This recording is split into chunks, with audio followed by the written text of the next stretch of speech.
సత్యం ధర్మం న్యూస్ కి స్వాగతం. ఓవైపు ప్లాస్టిక్ రహిత సమాజం కావాలంటూ పలు జిల్లాల యంత్రాంగాలు చర్యలు చేపడుతుంటే ఇటు పలాసను మాత్రం ప్లాస్టిక్ భూతం వదిలిపెట్టడం లేదు. పలాసలో లక్షల్లో ప్లాస్టిక్ అమ్మకాలు జరుగుతున్నాయంటే నగరంలో ప్లాస్టిక్ ఏ మేరకు ఉందో అర్థం చేసుకోవచ్చు.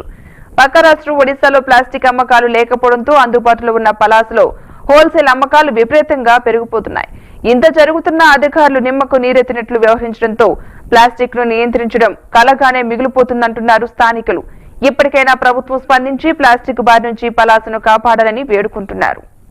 అందరికీ నమస్కారం. నా పేరు కొత్తపల్లి చిన్నాచారి. నేను పర్యావరణ ప్రేమికగా ఉంటున్నాను. ఇక్కడ ఈరోజు జంట పట్టణాల్లో ప్లాస్టిక్ వాడకం అనేది చాలా ఎక్కువైపోయింది.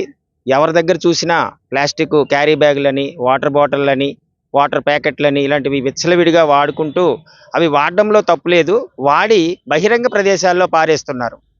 ఆ పారేయడం వల్ల అవి డ్రైనేజీల్లోకి వెళ్ళడము, భూమిలో ఇరుక్కోపోవడము, అలాగే ఇప్పుడు ఎక్కడైనా ఒక పునాది త్రవ్వితే 4 అడుగుల వరకు ప్లాస్టిక్ కవర్లు బయటకు వస్తున్నాయి. అంటే మనుషుల తాలూకా అశ్రద్ధ.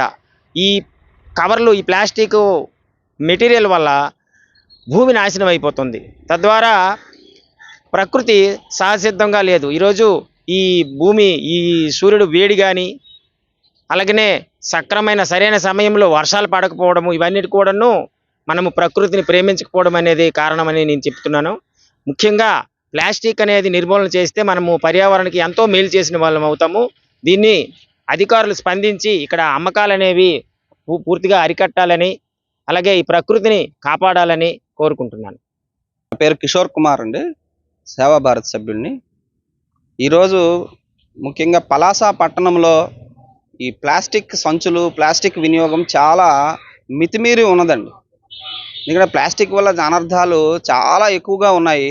అటువంటి ప్లాస్టిక్ని మనము వాటి అమ్మకాల నిషేధం ఉన్నప్పటికీ కూడా చాలా ఎక్కువగా విచ్చలవిడిగా పలాస పట్టణంలో ప్లాస్టిక్ అనేది మనకి లభిస్తుంది. దాన్ని అమ్మకాల దగ్గరే నిషేధం పెడితే ప్లాస్టిక్ని నెమ్మదిగా మనం నియంత్రణ చేసే అవకాశం ఉంటుంది.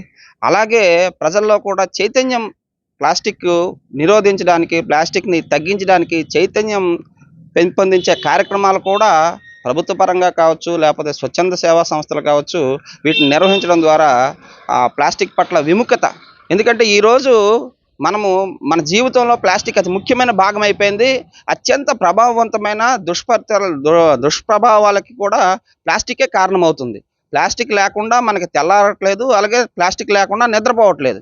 కాబట్టి అటువంటి ఈ ప్లాస్టిక్ సంచుల్ని, ప్లాస్టిక్ని వీలున్నంత వరకు తగ్గించే ప్రయత్నము మనమంతా చేయాలని, దానికి ప్రభుత్వాలు కూడా సహకరించాలని, పలాస పట్టణంలో నెమ్మదిగానే ప్లాస్టిక్ని రూపుమాపడానికి మనంతా ప్రయత్నం చేయాలని మనస్ఫూర్తిగా కోరుకుంటున్నాం.